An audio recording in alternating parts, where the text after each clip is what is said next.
সন্ধ্যার সময় এক একটা খেতে মন চায়, এটা যে আমার কীরকম অভ্যাস আল্লাহ জানে। আজকে নুডলস রান্না করব, এজন্য হচ্ছে সব প্রসেস করে নিতেছিলাম। হ্যালো এভরিওয়ান, আসসালামু আলাইকুম, ইটস মিন্তি।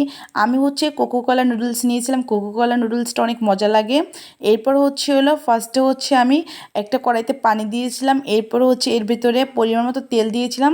তেল দিলে কি হচ্ছে একটার সাথে একটা নুডলস লাগে না এবং নুডলসটা ঝরঝরে হয়। নুডলস দেওয়ার সময় আগুনের তাপে নুডলসের আগা দিয়ে পড়ে গিয়েছিল, এই জন্য কালো হয়ে গিয়েছিল। কেউ আবার মনে করো না যে ময়লা, আমি অনেক পরিষ্কারভাবে ক্লিনভাবে কাজ করি। এরপর আমি একটা জালিতে সুন্দরভাবে নুডলসগুলো সেঁকে নেব এবং ঠান্ডা পানি দিয়ে সুন্দরভাবে ধুয়ে নেব।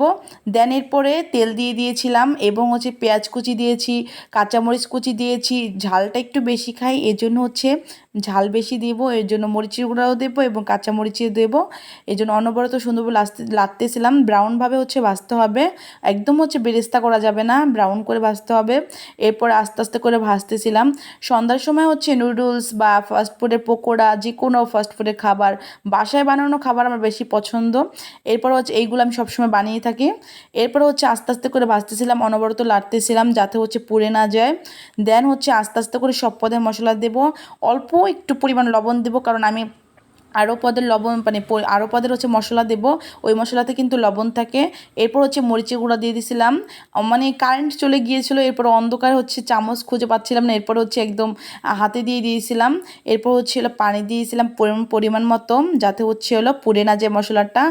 আস্তে আস্তে করে সুন্দরভাবে একসাথে মিক্স করে ভাজতেছিলাম। দেন এরপর ম্যাগি মশলা আছে না, ওইটা দেব।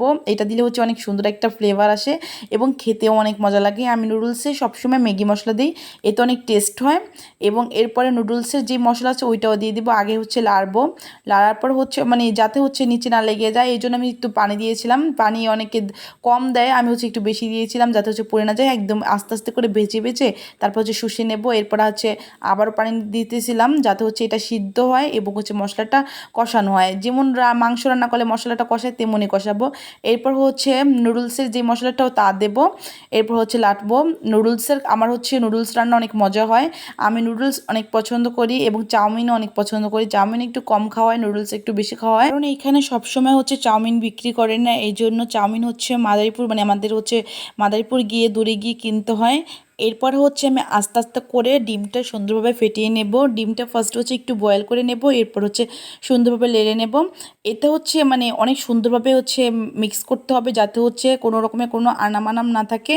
দেখো আমি খুচুনি দিয়ে সুন্দরভাবে আস্তে আস্তে করে করতেছিলাম। দেন এখন অনবরত ভাজবো। যত সুন্দরভাবে ভাজা হবে নুডলসটা, তত বেশি মজা হবে। এবং আমার নুডলস রান্না আমার ফ্যামিলির সবাই পছন্দ করে। আমার নুডলস রান্না অনেক মজা হয়, আমি নিজে বলি না, ফ্যামিলি সবাই বলে এবং যারা খায় তারা বলে। এরপর সুন্দরভাবে ভাজতেছিলাম এবং এই দেখো নুডলসের ফাইনাল লুক কত সুন্দর হয়েছে। কিন্তু এখন নুডলসের অর্ধেক ফাইনাল লুক ভালোভাবে একসাথে মিক্স করি নাই, এখন আস্তে আস্তে করে মিক্স করব। দেন নুডলসটা এখন ভালোভাবে মিক্স করতেছিলাম যাতে মশলাটা সব পুরা নুডলসে একদম ঢুকে। দেন আজকের ভিডিও এ পর্যন্তই। নেক্সট ভিডিওতে দেখা হবে। যারা আমার ভিডিও পছন্দ করো অবশ্যই আমার ফেসবুক পেজে এবং ইউটিউব চ্যানেলে সাবস্ক্রাইব ফলো করে আসবা।